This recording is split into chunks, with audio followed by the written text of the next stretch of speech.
Bienvenue pour la seconde partie de notre programme et pour un best-of, car nous allons vous proposer le meilleur de nos reportages européens pour illustrer l'Europe dans tous ses états. En effet, l'été et la rentrée seront chauds.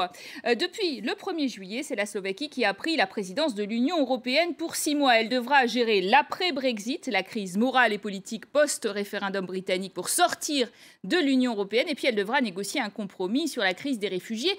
Or, le Premier ministre social-démocrate Robert Fico est allié dans son pays de l'extrême droite du Parti national slovaque.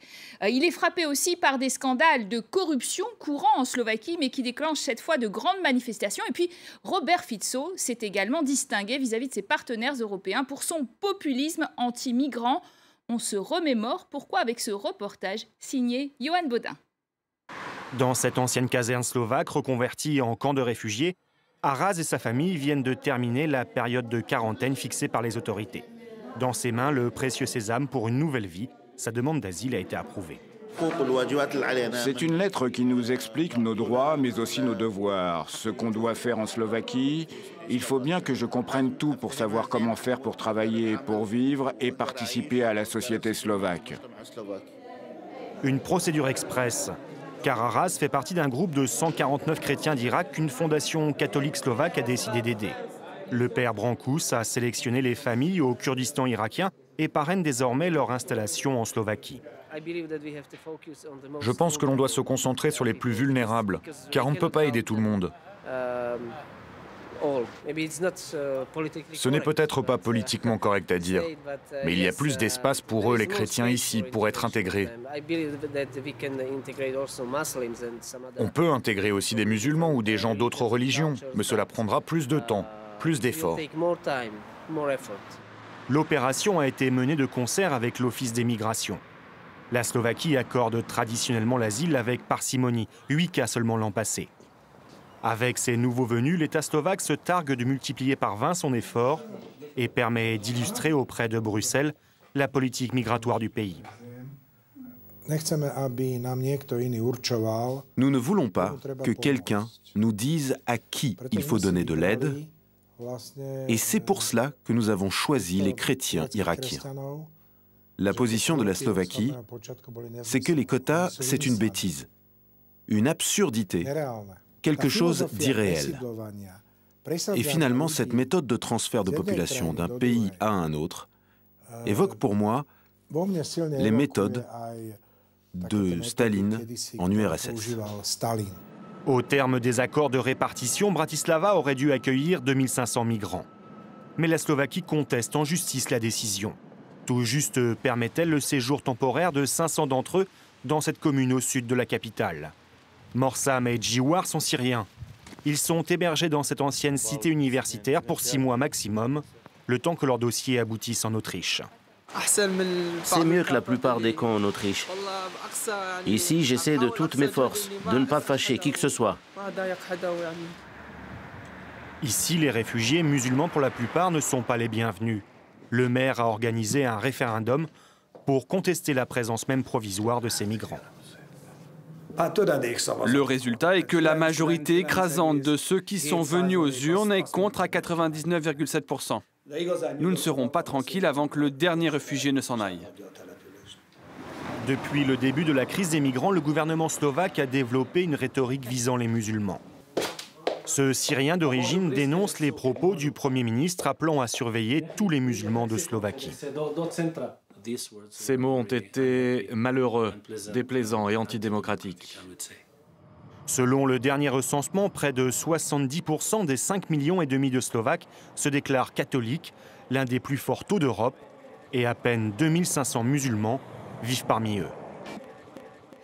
Et toujours en Europe centrale, la Hongrie a décidé d'organiser son propre référendum. Le très droitier Premier ministre hongrois Viktor Orban a fixé au 2 octobre prochain une consultation populaire avec une question complexe. Voulez-vous que l'Union européenne décrète une relocalisation obligatoire de citoyens non hongrois sans le consentement du Parlement? Il appelle, vous le comprenez, à rejeter l'accueil de 1300 réfugiés relocalisés selon un accord agréé par tous les États membres en 2015. Il répartissait 160 000 réfugiés à travers l'Europe pour soulager l'Italie et la Grèce. Mais Orban ne veut pas de cette solidarité.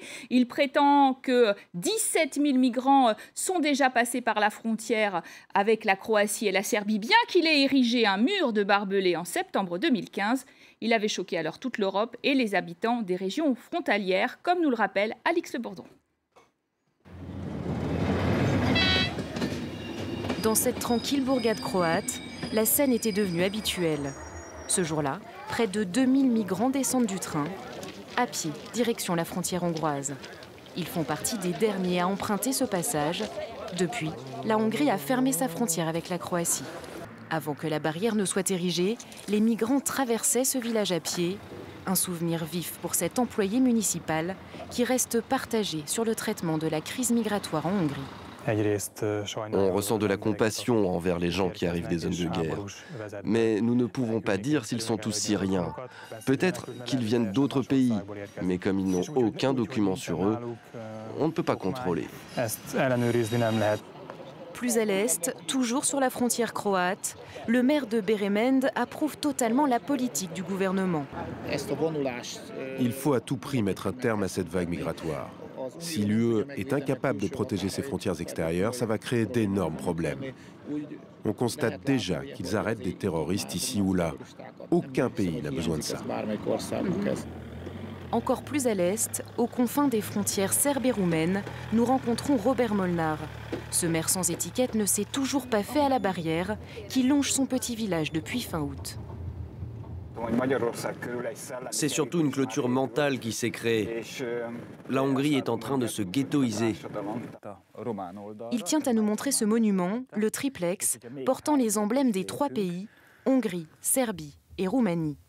C'est ici que chaque année, un pique-nique géant était organisé avec 2 communes limitrophes. Depuis la construction de la barrière, le maire n'a plus de contact avec ses homologues des bourgs voisins. Ils étaient pourtant devenus amis. Ils ont peur. Je n'arrive plus à les avoir même au téléphone. D'ailleurs, c'est cette peur insidieuse qui envahit toute la Hongrie. S'il n'y a pas un renouveau moral, ce pays va sombrer pour de bon. Le maire avait de grands projets en coopération avec ses voisins, la construction d'un parc industriel et de nouvelles routes. Il voulait aussi ouvrir son école aux enfants de langue hongroise vivant de l'autre côté de la frontière. Ça va changer nos plans. La clôture est un mur, pas un pont. Nous ne pouvons pas espérer un avenir si nous construisons des murs à la place des ponts. Ancien député du parti au pouvoir, le maire a pris ses distances en 2002 lors du virage nationaliste du Premier ministre. En mai dernier, Viktor Orban lançait une consultation nationale controversée sur l'immigration et le terrorisme. Aujourd'hui, cette affiche est placardée partout. Le peuple a choisi. Il faut défendre le pays.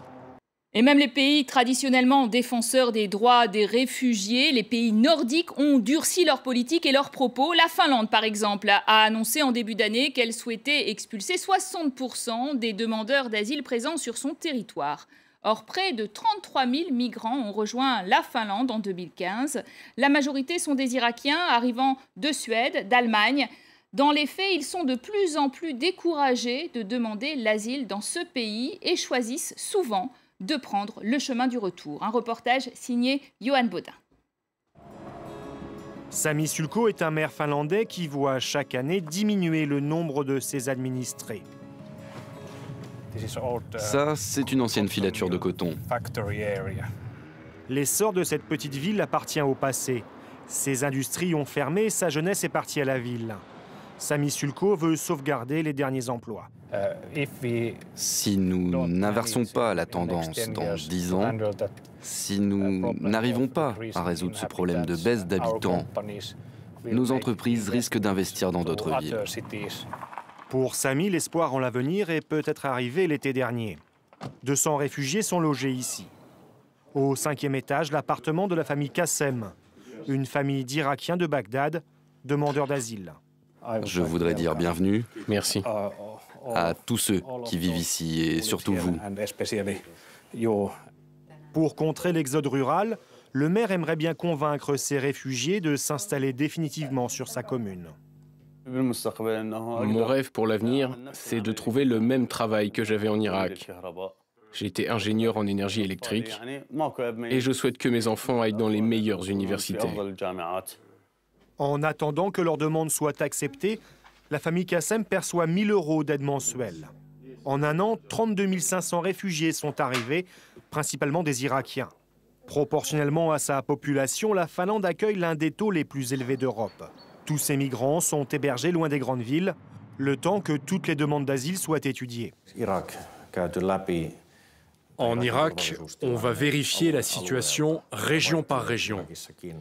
Il y a des régions, comme au nord, le Kurdistan, qui sont sûres. Donc, si vous venez de cette région, nous estimons que vous n'êtes pas en danger. Car maintenant, les critères sont plus stricts. D'après nos estimations, ce n'est qu'un tiers seulement d'entre eux qui pourront obtenir l'asile. 20 000 réfugiés devraient recevoir une réponse négative. Et la Finlande réfléchit à durcir les conditions du regroupement familial. De quoi décourager bon nombre de demandeurs. Des candidats au retour qui anticipent un refus, Ziad El Samaraï en voit défiler de plus en plus. C'est un ticket non échangeable et non remboursable. Irakien d'origine, Ziad s'est installé en Finlande il y a 10 ans. Récemment, il a monté une agence de voyage au fond d'un magasin d'occasion. Ses affaires tournent bien. Ces 6 derniers mois, on a organisé le retour d'au moins 5 000 personnes en Irak. La plupart d'entre eux pensaient que dès leur arrivée en Finlande, on allait leur donner les clés d'une maison, les papiers avec un passeport, et puis ils allaient rester à la maison en percevant de l'aide, être salariés à domicile en quelque sorte. Mais ça n'existe pas. Ça, c'est dans leur tête, c'est dans leurs rêves. Déçu du rêve finlandais, Baman Hassan a pris sa décision, son sac et son billet retour pour le Kurdistan. Ils nous demandent de nous adapter à leur culture finlandaise ou européenne. Mais eux ne font pas d'efforts. Je préfère encore être à Bagdad ou ailleurs en Irak et risquer de mourir dans un attentat que de rester ici. Son périple européen lui aura coûté 8 000 € et laissé beaucoup d'amertume. Sur un an ici en Finlande, il y a 6 mois de neige et le reste du temps il pleut. Baman va reprendre son travail à la télévision kurde. Comme lui, 5 000 Irakiens sont déjà rentrés et les retours s'accélèrent. L'État finlandais affrète aussi désormais des vols charters hebdomadaires pour les volontaires. Alors vous l'avez compris, l'Europe est perturbée dans le flou artistique depuis le 23 juin. Les Britanniques ont en effet décidé de partir. Les Européens se cherchent un nouveau projet à 27. Et côté Royaume-Uni, eh bien, la classe politique subit de grands chambardements. 2 millions de Britanniques vivent en tout cas dans un autre pays de l'Union. Beaucoup de retraités ont choisi par exemple de s'installer dans le sud de la France, en Périgord, et se demandent bien à quelle sauce ils vont désormais être mangés. Reportage d'Alix Le Bourdon et Claire Williams.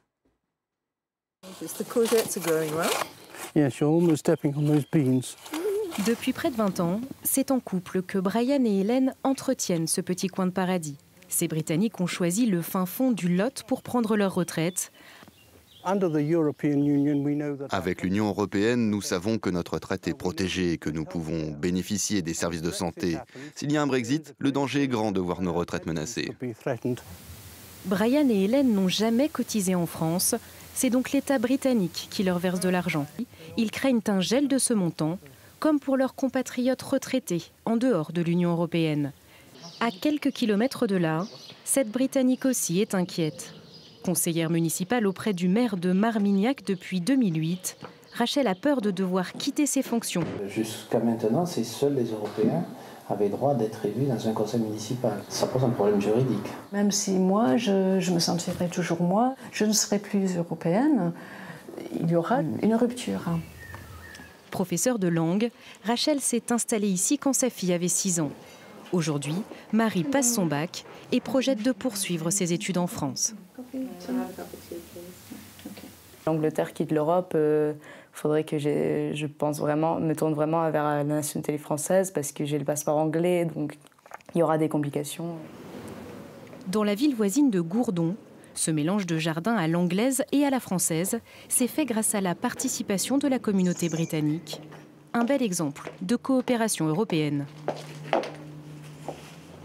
On a appris à vivre ensemble, toutes les communautés. Donc je vivrais cela comme une régression qu'un des États membres quitte l'Union européenne. Retour chez Brian et Hélène pour un dernier apéritif, l'occasion d'un débat houleux sur le manque d'informations en cas de sortie du pays de l'Union européenne. Je ne sais pas ce qui va se passer dans plein de domaines. Par exemple, si je deviens un étranger dans ce pays, est-ce que j'aurai besoin d'un visa? Quelqu'un doit répondre à nos questions. Le gouvernement britannique nous a tous abandonnés, aucun doute là-dessus. Nous voilà arrivés à la fin de ce best-of. Merci à vous de nous avoir suivis. Vous restez bien sûr, comme toujours, sur France 24 pour plus d'informations.